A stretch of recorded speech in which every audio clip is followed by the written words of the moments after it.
Oh my God.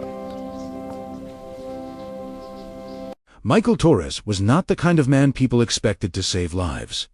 He was the kind of man people forgot about. At 42 years old, he sat in a wheelchair in a small cottage at the edge of town, and almost nobody remembered he was there. The accident had happened 6 years ago. A truck driver fell asleep at the wheel.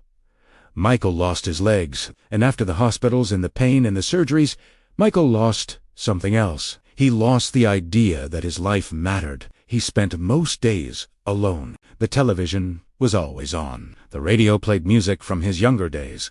He read books that he had read before. Nothing was new. Nothing was exciting. Nothing felt important. The world had moved on without him, and Michael had stopped trying to move with it. That night started like every other night. Michael sat by the window of his cottage with a cup of black coffee. It was late. Around 11 o'clock, the weather had been strange all day. Hot and humid and wrong. The sky kept changing colors. First it was gray, then it was orange, then it was gray again. The wind kept picking up and then dying down. Michael had checked the weather on his phone. A storm was coming. A big one. They said it might bring lightning and hail. They said people should stay inside. Michael did not care much about the storm. He had nowhere to go anyway. He had no reason to leave his house. Storms and sunshine looked the same to a man who sat in one room all day. Then something changed. At first, it was just a sound, so small that Michael almost did not hear it. It came from far away, from the property next door. The Henderson ranch. Michael had never met Henderson. The man had left months ago. The whole property had been empty for so long that grass grew in the driveway. The barn leaned to the side like it was tired. Nobody cared about it. Nobody checked on it. It just sat there, slowly falling apart. The sound came again. This time it was louder. It was not a normal sound. It was not the wind. It was not thunder. It was something alive. Michael put down his coffee. He wheeled his chair closer to the window. Rain had started to fall. Not the soft kind, the kind that hit the glass like small bullets. He could not see much. Only darkness and rain and the shape of the old barn getting smaller and smaller as the storm grew bigger. The sound came again, and Tim Michael knew what it was. It was a horse, and it was scared. Michael's hands moved without thinking. He rolled his wheelchair even closer to the window. His eyes tried to see through the darkness and the rain. He could see nothing, but he could hear. More clearly now. It was not one horse. It was two, maybe three. They were not making normal sounds. They were not neighing like horses in a field. They were crying. They were calling out for help in a way that made Michael's stomach feel tight. This was strange. Nobody kept horses on the Henderson property anymore. Or did they? Michael tried to remember. He had been alone in his house for so long that he barely paid attention to what happened in the world outside his windows. Had he seen horses there before? He could not remember. The crying got louder. Much louder. The wind was making the storm worse now. Michael could hear the rain hitting the roof of his cottage. He could hear branches breaking somewhere outside. The world was getting angry and wild, and in the middle of it, those horses were screaming. Michael felt something inside his chest. It was not a feeling he had experienced in a long time. It was a feeling that something was very wrong, that something needed help, that someone needed to do something right now. He grabbed his phone. His hands were shaking. The phone felt strange in his hands, like he was holding something he did not know how to use anymore. He sat there for a moment, holding the phone, listening to the horses cry in the darkness. What was he thinking? It was not his property. It was not his problem. He should call someone. But who? The police. They would think he was crazy. People in small towns did not like people who caused trouble. They did not like people who made problems bigger. Another sound cut through the storm. This one was different. It was louder and more desperate. This time, it sounded like pain. Pure pain, not hoosed fear pain. Michael dialed. His finger found the numbers. 911. The phone rang. Once, twice. On the third ring, a woman answered. 911, what is your emergency? Michael's voice came out different. It sounded weak. It sounded like the voice of a man who had not spoken in a long time. There are horses, he said. Horses making sounds like they are hurt. They are on the property next to my house, the Henderson ranch. They are scared, really scared. There was a silence on the other end. Michael thought maybe the operator had hung up. Maybe she thought he was crazy. How do you know they're hurt? The operator asked. Michael looked out the window. The rain was coming even harder now. He could barely see anything, but he could still hear them. The crying, the desperate calling out into the darkness. I can hear them, Michael said. They are calling for help. Something is very wrong. What is your address? The operator asked. Michael told her. His voice was shaking now. The operator asked him questions. When did he hear them? How many horses? What kind of sounds were they making? Michael answered every question. He told her about the storm coming. He told her that those horses sounded like they were in danger. He told her that if nobody helped them, he did not know what would happen. Someone will check it out, the operator said. Stay on the line. A police officer is going to come. Michael stayed on the line. The minutes went by slowly. The horses continued to cry. The storm got worse. Lightning lit up the sky in bright, white flashes. Michael could see the barn for just a moment during each lightning strike. It looked like a ghost, old and broken and haunted. The crying continued. Michael sat by the window, holding his phone, listening to the sounds of animals in pain. He could not do anything to help them. He could not run. He could not walk. He could not climb. He could not even get close to them. All he could do was sit there and listen and wait and hope that someone would come. He had spent 6 years feeling useless. 6 years feeling like his life did not matter. But tonight, listening to those horses cry for help in the darkness, Michael understood something. Someone needed to hear them. Someone needed to listen. Someone needed to care. And somehow that someone was him. The storm ended at 4 in the morning. Michael knew this because he was still awake. He had not slept. He had sat by the window all night, listening. The crying from the horses had continued for hours. Then it stopped. Michael did not know if that was good or bad. He only knew that the silence was worse than the noise. The silence made him think about what might have happened. Now the sun was coming up. The sky turned from black to dark gray to pale orange. The rain had stopped. The wind had died down. The world was quiet and still and wet. Everything looked clean and new, like the storm had washed away something. Michael felt very tired. His eyes were heavy, but he could not sleep.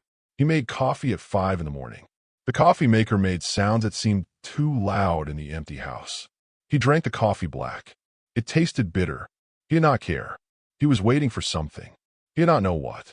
At 6 o'clock in the morning, he saw the first vehicle. It was a truck. It was yellow and white. It came slowly down the road and turned onto the Henderson property driveway. Michael's heart started beating faster. He recognized the truck. It belonged to the police. Sheriff Casey Blackwell drove it. Michael had known Casey for many years. They had gone to school together. Back then, Casey was the kind of boy who wanted to help people. He became a sheriff when he grew up. Michael had not seen him in person in a long time, but he recognized the truck. Casey parked near the barn. He got out slowly. He was a big man, tall and wide. He wore his sheriff uniform. The morning sun made his badge shine bright gold. Michael watched Casey walk toward the barn. The sheriff disappeared around the corner. Michael waited. Minutes felt like hours. Nothing happened. He wondered if Casey had found anything. He wondered if the horses were still alive. He wondered if he had imagined the whole thing. Maybe there were no horses. Maybe his lonely mind had made up sounds in the storm. Maybe. Then Casey came back around the corner of the barn, and Michael saw his face. Casey looked angry. Not just a little angry. Angry like Michael had never seen before. Casey's face was red. His mouth was tight. His hands were closed into fists. He was moving fast now. Not running, but walking with purpose. He went directly to his truck and picked up his radio. Michael could not hear what Casey was saying, but he could see Casey's mouth moving. Casey was talking fast and hard into the radio. His free hand was moving while he talked. Casey kept looking back toward the barn like he could not believe what he had seen. Within minutes, another vehicle arrived. This time, it was a different truck. It was white and had writing on the side. Michael could not read the writing from his window, but he could see there was a picture of an animal on the truck. A doctor truck, maybe a veterinarian. Then another police car arrived. Then another. Michael understood what was happening. Something very bad was behind that barn. Something bad enough that Casey needed help. Something bad enough that animals needed a doctor. The people got out of their vehicles and moved with purpose. They were talking to each other, pointing, moving toward the back of the property. Michael could only see them for a moment before they disappeared behind the barn. But in that moment, he saw Casey talking to a woman in a white coat. The woman was a veterinarian. She carried a big bag. Casey was telling her something. The veterinarian's face changed. She looked shocked. Then Michael saw a movement that made his breath stop. Someone was leading a horse out from behind the barn. It was enormous. It was the color of old chocolate. It walked slowly, very slowly. Each step looked like it took all the horse's strength. Michael could see that the horse was very thin, so thin that you could see the shape of its bones under its skin. The horse's coat was dirty and dull. It did not shine like a healthy horse. It looked gray with dust and dirt. Someone else appeared with another horse. This one was darker, almost black. It walked even slower than the first horse. Michael could see that this horse was limping. Its front left leg did not work right. The horse moved like it was in pain with every step. Then a third horse came out. This one was smaller and younger, but it was also very thin and tired looking. Michael sat frozen in his wheelchair. He was watching 3 horses that had been dying. These were the horses he had heard crying in the storm. These were the ones calling for help into the darkness. The people were leading the horses toward a large trailer. The trailer had a door that opened. Inside was clean straw and space for the animals. The first horse stopped before going in. It would not move. Michael could see from his window that the horse was scared. The people talked to the horse in soft voices. They rubbed the horse's neck. Finally, the horse walked into the trailer. The second horse went in more easily. The third horse, the young one, followed. Then the door of the trailer was closed. Casey came walking back to his truck. He was still angry. He got on his radio again. Michael could see his mouth moving. He could see him pointing to the barn. He could see him talking to the woman veterinarian. The veterinarian was shaking her head like she could not believe something. Whatever she was hearing made her look sad and angry too. More people arrived. More police. More people with tools. They went into the barn. They came out carrying things. Broken chains. Empty water buckets. Rotting wood. They were gathering evidence of something. Evidence of a crime. Casey came walking toward Michael's house. Michael's heart jumped. Casey was coming to his door. Michael opened the door before Casey could knock. Casey stood there in his uniform, the morning sun behind him, his face still red with anger. "You the one who called last night?" Casey asked. Michael nodded. He could not find his voice. "You probably just saved 3 lives," Casey said. His voice was rough and angry. "Those horses have been chained in that barn for 3 months. No food, almost no water. The barn is falling apart. When that storm came last night, I am not sure they would have made it through another day.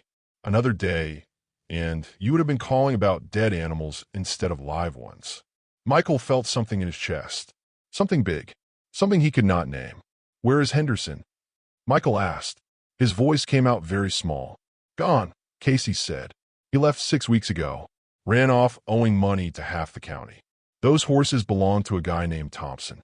Thompson hired Henderson to look after them. Henderson took the money Thompson gave him for food and care.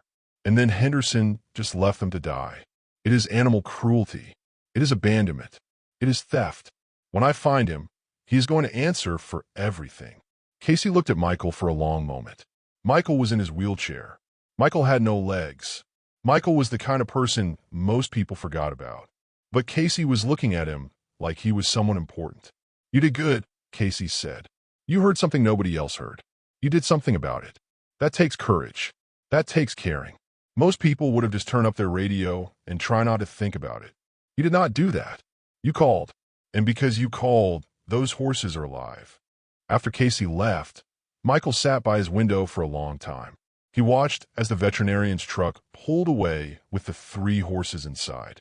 He watched as more police came and documented the barn and the chains and the empty buckets. He watched as the morning turned into afternoon. Michael had been sitting alone in his house, feeling useless for 6 years. But today, one phone call had changed everything. One moment of listening, one decision to care, and 3 lives were saved. Maybe, just maybe, his life was not as useless as he thought. 1 week after the horses were found, Michael was sitting in his living room watching television when his phone rang. It was not a number he recognized. Michael almost did not answer it, but something told him to pick up the phone. "Is this Michael Torres?" a woman's voice asked. "Yes," Michael said. He did not know who this woman was. "This is Dr. Sarah Chun.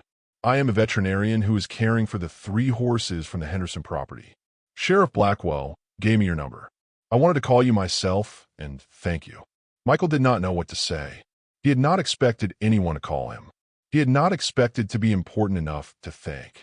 "The horses are doing better," Dr. Chun continued. "The biggest one, we're calling him Duke now. He is eating better every day. The dark one, we named her Bella, is starting to walk without limping. The youngest one, Storm, had some injuries we did not see at first, but he's going to be okay. All 3 of them are going to live because you heard them that night." Michael felt tears on his face. He did not try to stop them. "I want you to know something," Dr. Chun said. "These horses should have died. Not in days, in hours. That storm you heard was one of the worst we have had in 5 years. The barn they were in was falling apart. If they had been there one more night, they would not have survived. You saved 3 lives, Mr. Torres. You did that." After Michael hung up the phone, he sat in his wheelchair for a long time. He kept thinking about what the veterinarian had said. The horses had names now. Duke, Bella, Storm. They were not just horses anymore. They were alive because of him. 2 days later, something unexpected happened. Sheriff Blackwell came to Michael's house again. But this time, he was not alone. He brought a woman and a man with cameras. "Michael," Casey said, "these people are from the county news. They want to tell your story. They want to talk about how you heard the horses and made the call that saved their lives. Is that okay?" Michael's first reaction was to say no. He did not like attention. He did not like cameras. He did not like talking to strangers. But then he thought about the horses. He thought about other people who might need to know that listening matters. He thought about other animals that might be suffering somewhere that nobody was paying attention to. "Okay," Michael said. "I will talk to them." The news people set up their cameras in Michael's living room. They asked him questions. They asked him about the night he heard the horses. They asked him about why he decided to call. They asked him about his life. Michael answered their questions. He told them about the accident. He told them about the 6 years he spent feeling useless. He told them about the storm and the crying in the darkness. When Michael finished talking, the woman who was interviewing him had tears in her eyes too. "That is a beautiful story," she said. "That is a story people need to hear." The news story came out on television 3 days later. Michael watched it. He saw himself talking on the screen. He heard his own voice telling the story. He watched as the camera showed the 3 horses being led to the veterinary clinic. The story lasted 4 minutes. It was the most beautiful 4 minutes of Michael's life. But what happened next was the real shock. The next morning, Michael's phone started ringing. It did not stop. People from all over the county were calling him. Some people wanted to donate money to help the horses. Some people wanted to volunteer to help. Some people just wanted to tell Michael that he was a hero. Michael did not feel like a hero. He felt like a man who had done one simple thing. He had listened. He had called for help. That was all. By the end of the week, Michael had received over 300 calls. He had received letters in the mail from people telling him that his story had changed their thinking. An old woman wrote that she was going to pay more attention to animals she saw. A young boy wrote that he wanted to be brave like Michael when he grew up. A man wrote that watching Michael's story made him realize that disability did not mean being useless. Then came the biggest surprise. Sheriff Blackwell found Henderson. The man had driven to another state. He had tried to get work at a different farm. He had lied about his past. He had lied about his experience. But the farm owner called for references, and the truth came out. Henderson had left animals to die. Henderson had stolen money. Henderson had abandoned his responsibility. When Henderson was brought back to the county, Casey came to tell Michael the news. He is going to trial, Casey said, and he is going to go to prison. Nobody can do what he did and get away with it. Not anymore. Not since people know what he did. Your story changed that. People care now. They are paying attention. Michael learned something new about how stories work. One story can change everything. One person's voice can make people listen. One moment of courage can start something much bigger than anyone expected. Then something else happened that Michael did not expect at all. Dr. Sarah Chun came to visit Michael's house. She brought pictures of the horses. Duke was getting bigger and stronger. His coat was starting to shine again. Bella was walking normally now. Her limp was almost gone. Storm was playing in the pasture, running and jumping like a young horse again. I want to start something, Dr. Chin told Michael. I want to start a sanctuary for horses like these. A place where abused and neglected horses can come to heal. I want to have programs where children and teenagers can come learn about these horses. I want people to understand that survival is possible, that healing is possible. Michael did not understand why Dr. Chan was telling him this. I want you to be part of it, Dr. Chin said. Not as a worker, not as someone who has to do physical things, but as the voice of the project. You heard those horses when nobody else did. You made them matter. I want you to help other people hear suffering when they might otherwise ignore it. Michael felt something shift inside him. Something big. For 6 years, he had believed that his life was over. He had believed that he could not do anything important. But his life was not over. His life was just beginning. Yes, Michael said, I want to do that. The news spread quickly through the county. People started donating land. People started donating money. People started volunteering their time. All because of one story. All because one disabled man in a wheelchair had heard horses crying in a storm and decided that it mattered. Michael never thought he would matter again. But now people were calling him all the time. They wanted his advice. They wanted to hear his story. They wanted to work with him on the sanctuary project. Michael, who had spent 6 years feeling forgotten, was suddenly the most important person in the county. It was not the kind of importance he had imagined when he was younger. He could not run. He could not climb. He could not work with his hands the way he used to. But he could listen. He could speak. He could care. And those things turned out to be the most important things of all. 1 week after Dr. Chen's visit, Michael received a letter in the mail. It was from a man named James Thompson. The letter said that James Thompson had owned the 3 horses. He had hired Henderson to care for them. He had trusted Henderson, and Henderson had betrayed that trust. The letter said that James Thompson was grateful to Michael. The letter said that Michael had done what James Thompson could not do. Michael had saved 3 lives. Michael put the letter on his refrigerator. He looked at it every morning. It reminded him that listening matters, that caring matters, that one person can change everything. And somewhere, in a sanctuary that was just beginning to be built, 3 horses named Duke and Bella and Storm were healing. And they were healing because a disabled man in a wheelchair heard them crying in the darkness and decided that their lives mattered. 3 months after Dr. Sarah Chun visited Michael, the Blackwell Horse Sanctuary officially opened. The grand opening ceremony was scheduled for a Saturday morning in June. The day was warm and bright. The sky was blue, and Michael was nervous. He sat in his wheelchair at home, looking at the clothes he had chosen. A blue shirt, dark pants. He wanted to look nice. He wanted to look respectable. He wanted to look like a man who belonged at something important. Because today was important. Today was the day his life changed completely. Sheriff Casey Blackwell came to pick Michael up at 8 in the morning. Casey drove him out to the sanctuary property. As they got closer, Michael could not believe what he was seeing. The property was beautiful. There were large pastures with green grass. There were modern stables with clean white fences. There were barns that looked new and strong. There was a covered arena where horses could be trained. And there was a visitor center made of wood and glass. But what made Michael's breath catch was the sign at the entrance. Blackwell Horse Sanctuary for Recovery and Healing. And underneath those words, in smaller letters, founded with support from Michael Torres and the community. Michael's name was on the sign. His name was on the sanctuary. This place existed because he had listened to horses crying in a storm. Casey helped Michael out of the truck. People were already arriving. Lots of people. families with children, volunteers, news cameras.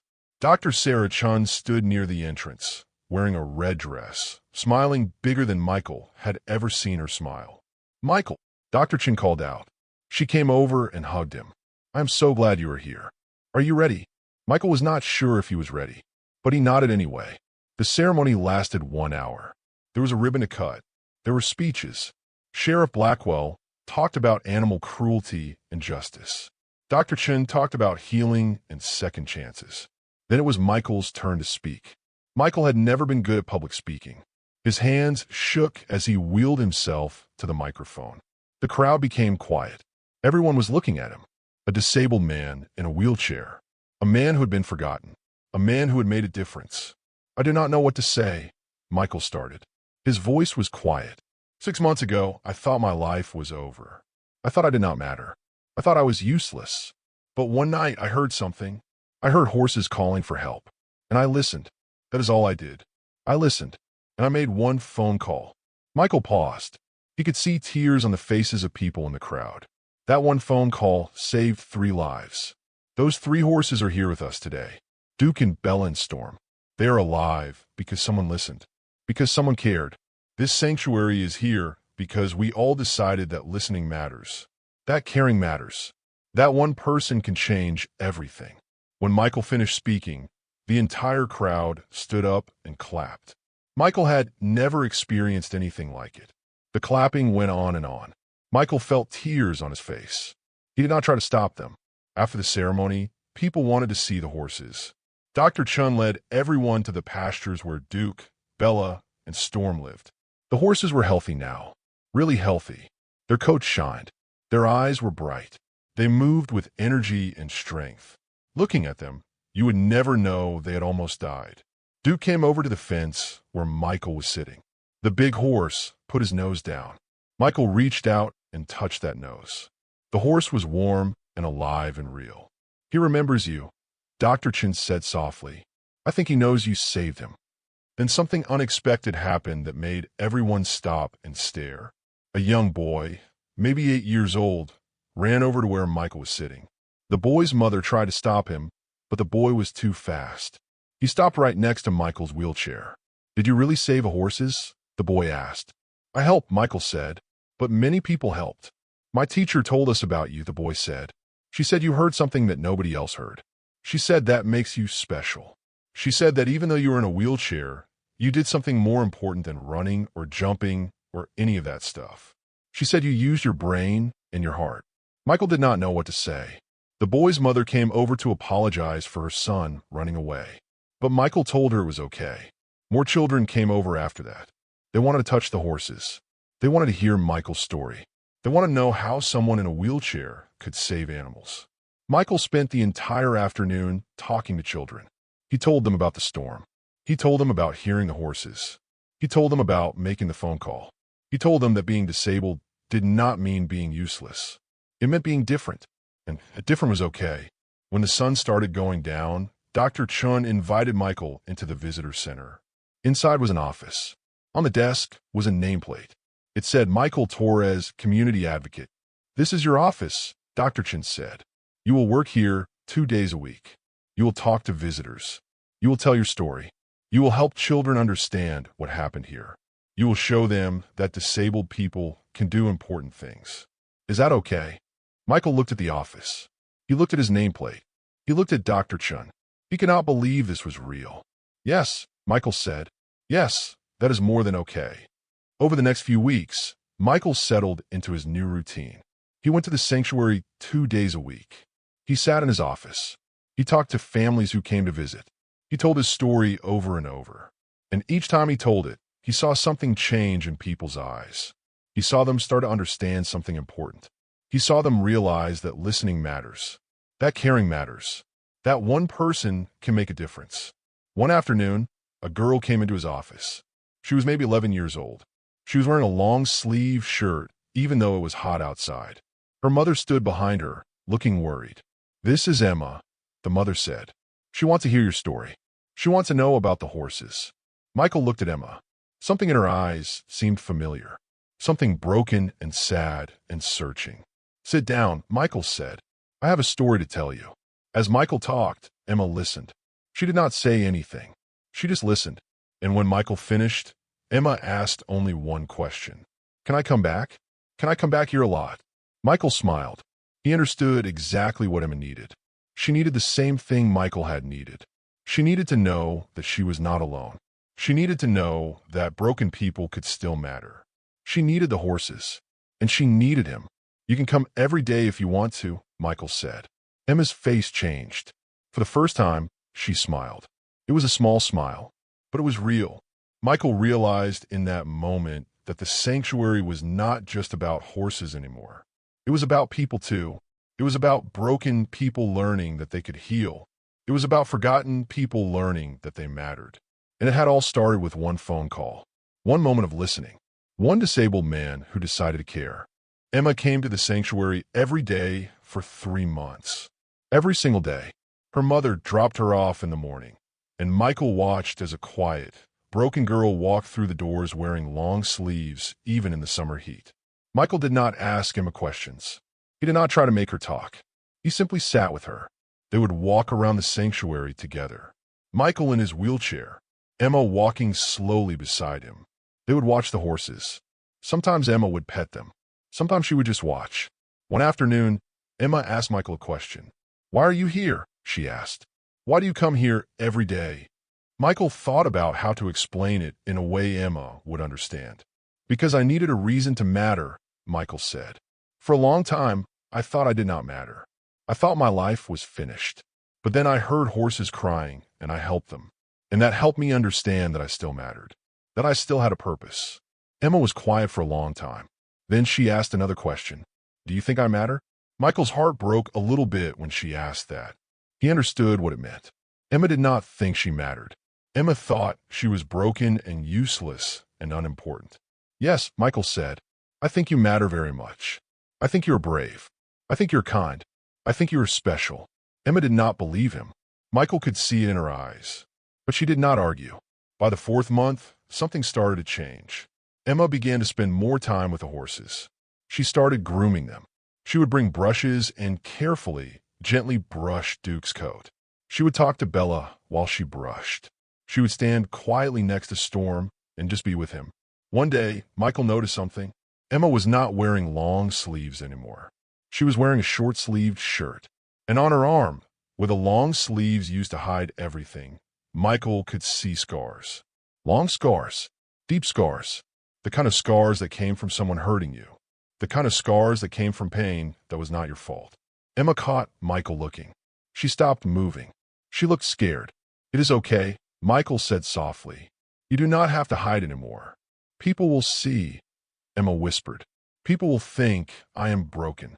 "You are not broken," Michael said. "You are healing. Those scars show that you survived something terrible. But you survived. You are here. You are alive. And you're getting stronger every day. That is not broken. That is brave." Emma looked at her scarred arm. For the first time, she did not immediately cover it up. She left it visible. She let herself be seen. That night, Emma's mother came into Michael's office with tears streaming down her face. She took off the bandage, Emma's mother said. She has been covering those scars for a year. A year. She would not let anyone see them. She was so ashamed, so hurt. But today, she showed me.